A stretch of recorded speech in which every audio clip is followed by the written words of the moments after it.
I'm Tiger Height, and I'm here to make Impact Wrestling and Pro Wrestling majestic again. Overall, the show was kind of a mess, especially at the end. I don't know what they were thinking about that main event segment, but it was hot garbage. But let's go into our first segment, shall we? I just want everybody to keep in mind that this was the post-Slammiversary Impact. And this is what they did. So we have Scott D'Amore coming out and talking about his entire thing with Eric Young, Team Canada, and what happened after. Did Bully Ray come out? Did Diener come out? Was Eric Young there? None of those other people were there. So I sit here and contemplate, then what was the fucking point of Scott D'Amore out there in the first place? We had the Good Hands come out, and Scott D'Amore said, oh, you have a tag team match with Rich Swann and Sami Callihan, because apparently that's still a match. There was no graphic for it, there was no nothing. So yes, it was the Good Hands taking on Rich Swann and Sami Callihan. My pause there was not unknown, because goddamn, this sucked. How was this an opening match and segment? It led 2-0, it's going to go 2-0, and it was a one-sided dominance for the Good Hands to be continuously not good hands, about as good hands as a quadriplegic trying to masturbate. That's how much of good hands that they are. It was a double-armed powerbomb for Sami Callihan and Rich Swann to win. This entire segment, everything was kind of garbage, and it gets a thumbs down. So up next was Jake Something taking on Kevin Knight. The match itself was fine overall. It was a boss man slam for Jake Something to win. I dig it. And also, it wasn't like a one-sided domination. We had a little bit of good back and forth there, where Kevin Knight showed his stuff on his value to the company. But obviously, they want Jake Something to be, ironically, something. I'll be nice here. I'll give an Orange Cassidy thumbs up. And after that was Savannah Evans taking on Courtney Rush. The match was garbage. I mean, this match was actually shit. The in-ring action after the fact, there was no interaction whatsoever towards any post-rivalry, to any mention of a post-rivalry, to literally anything. Well, other than Courtney Rush coming out, but Courtney Rush is actually kind of bad, so who cares? It was a spear for Courtney Rush to win, and the spear itself was mid at best. It gets a thumbs down overall. Oh my god. So, here's the thing. This match should have been at Slammiversary. And not only that, it should have been pre-show instead of that no-nonsense dog shit 6-woman tag. Let's just be honest with ourselves. If they had the people in the building at the time, why not have a major rivalry be there?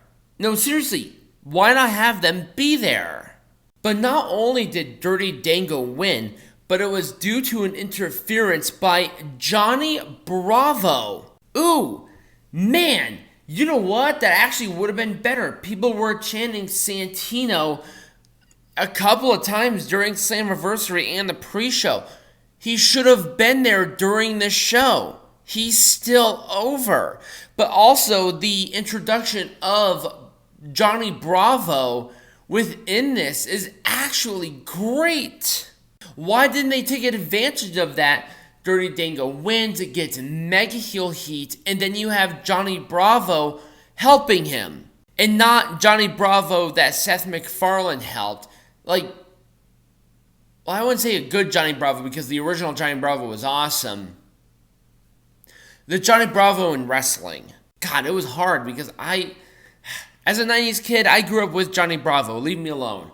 I don't care who made it, or who was the executive producer, or who was the fucking intern who grabbed the fucking coffee. It's still Seth MacFarlane. Get over it.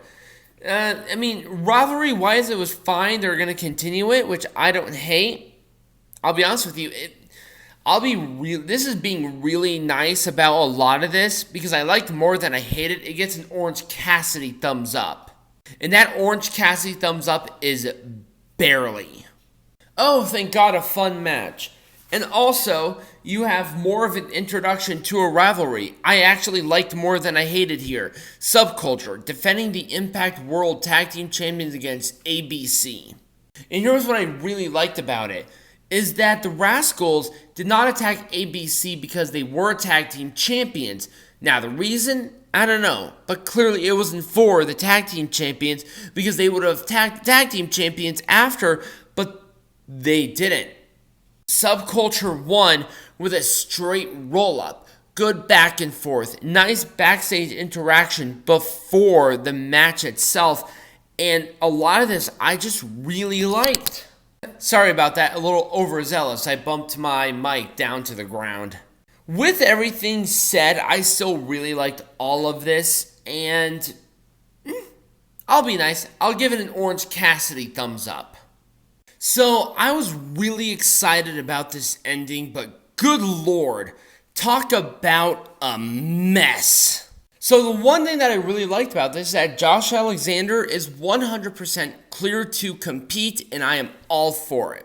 But we had Alex Shelley come out. We had Bully Ray come out. We had Leo Rush come out. We had many of attacks, and there was just no rhyme or reason. Is Bully Ray going for the Impact World Champion again? Is Josh Alexander the next contender? Does Josh have to go through Bully to get to Alex?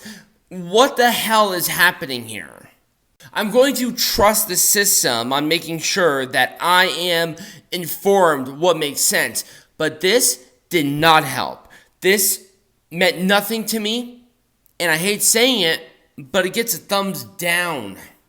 Why does Bully Ray get a chance? Didn't he lose? Wasn't he a loser? What about Eric Young? Where the hell is he? God, it was stupid.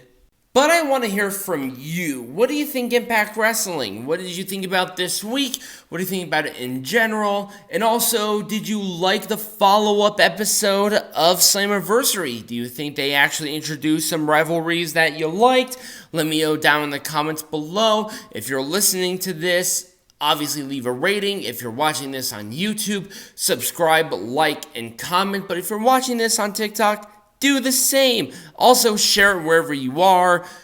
Become a patron and share the link tree, which is linked in the bio and description of everywhere you're listening or watching this on. And as always, be majestic.